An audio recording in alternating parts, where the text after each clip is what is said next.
I am happy to join with you today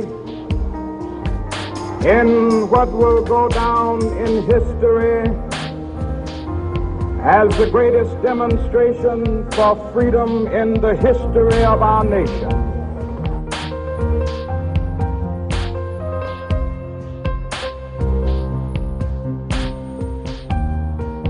Now is the time to make real the promises of democracy.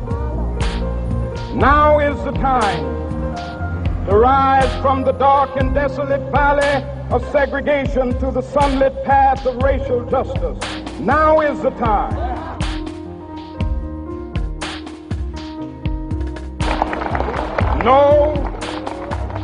No, we are not satisfied, and we will not be satisfied until justice rolls down like waters and righteousness like a mighty stream. I still have a dream. It is a dream deeply rooted in the American dream. I have a dream that one day this nation will rise up, live out the true meaning of its creed.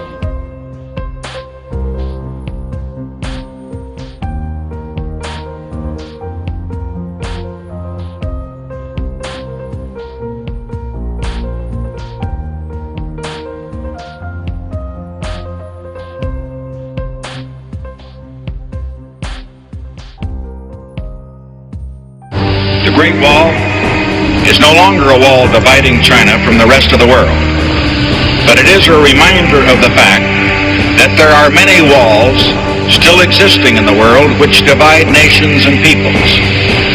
The Great Wall is also a reminder that for almost a generation there has been a wall between the People's Republic of China and the United States of America. In these past 4 days, we have begun the long process of removing that wall between us.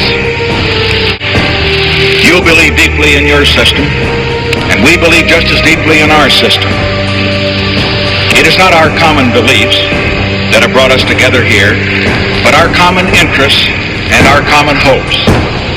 The interest that each of us has to maintain our independence and the security of our peoples, and the hope that each of us has to build a new world order.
I had no prior knowledge of the Watergate break-in.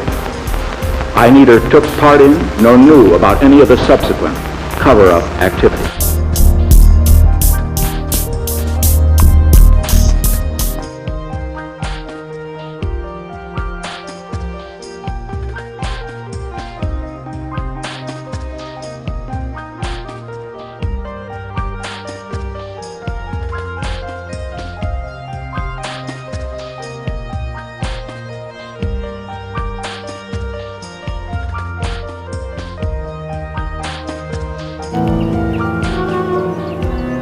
Carter begged Sadat to stay, appealing to their friendship and mutual trust, and reminding him of Egypt's good relations with the United States.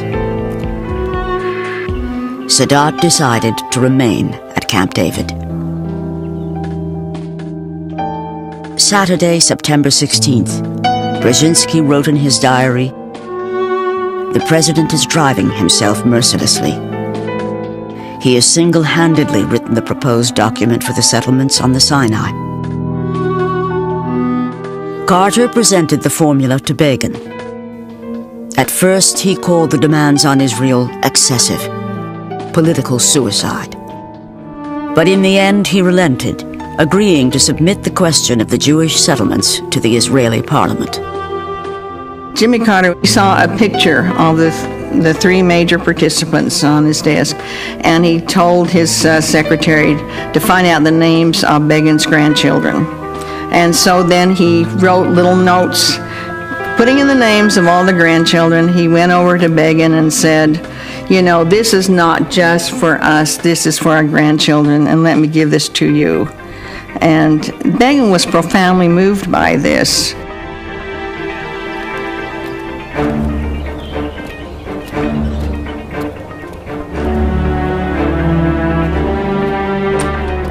The Camp David Accords were hailed as a monumental triumph of diplomacy. With his brilliant success and inspired leadership, Carter has taken a first big step toward realizing the promise of his presidency, was the verdict of the press.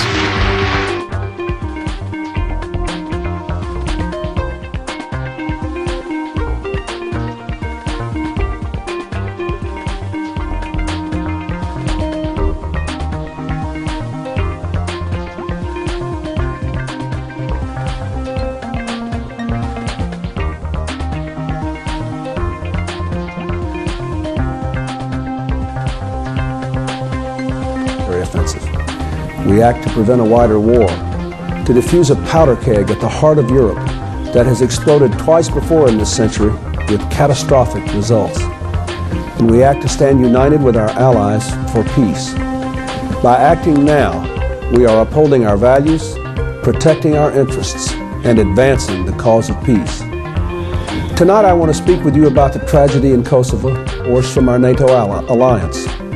Stop the fighting for a while and rescue tens of thousands of people from freezing and starvation in the hills where they had fled to save their lives. And last month, with our allies and Russia, we proposed a peace agreement to end the fight. A just peace is better than a long and unwinnable war. The Serbian leaders, on the other hand, refused even to discuss key elements of the peace agreement. As the Kosovars were saying yes to peace, Serbia stationed 40,000 troops in and around Kosovo in preparation for a major offensive and in clear violation of the commitments they had made. Now they've started moving from village to village, shelling civilians and torching their houses. We've seen innocent people taken from their homes, forced to kneel in the dirt and sprayed with bullets. Kosovar men dragged from their families, fathers and sons together, lined up, and shot in cold blood. This is not war in the traditional sense.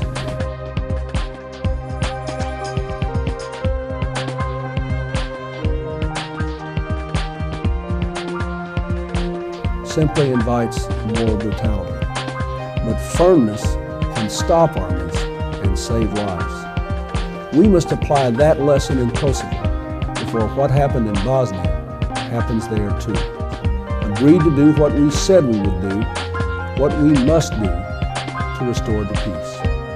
Our mission is clear: to demonstrate the seriousness of NATO's purpose so that the Serbian leaders understand the imperative of reversing course, to deter an even bloodier offensive against innocent civil risk to our pilots and the people on the ground. Serbia's air defenses are strong.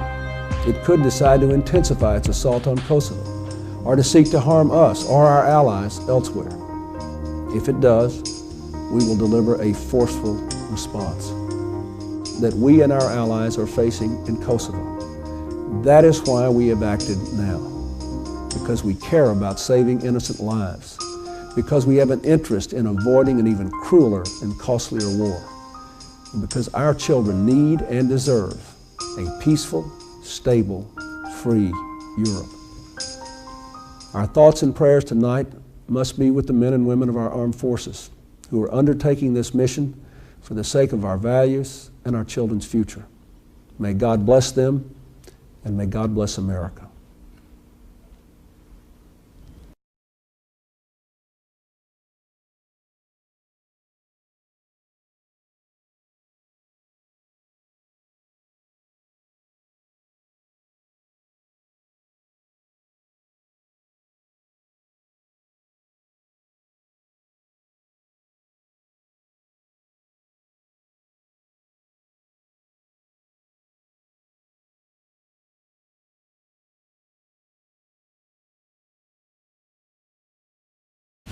Our enemy is a radical network of terrorists, and every government. Our war on terror begins with Al-Qaeda, but it does not end there. It will not end until every terrorist group of global reach has been found, stopped, and defeated.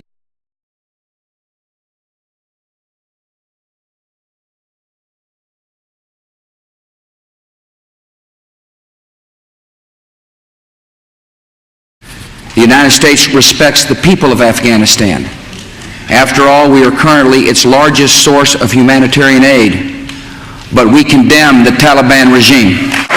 It is not only repressing its own people, it is threatening people everywhere by sponsoring and sheltering and supplying terrorists. By aiding and abetting murder, the Taliban regime is committing murder.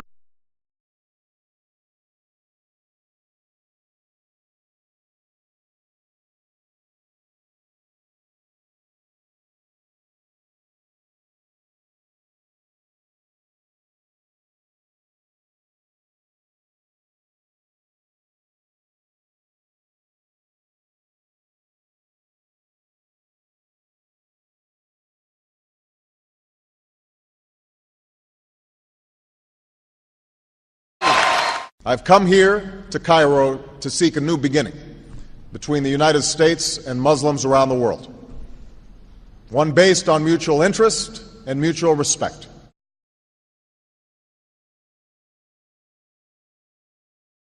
There was the promise of something new and something different, and there was a degree also of acknowledging, past mistakes and past injustice.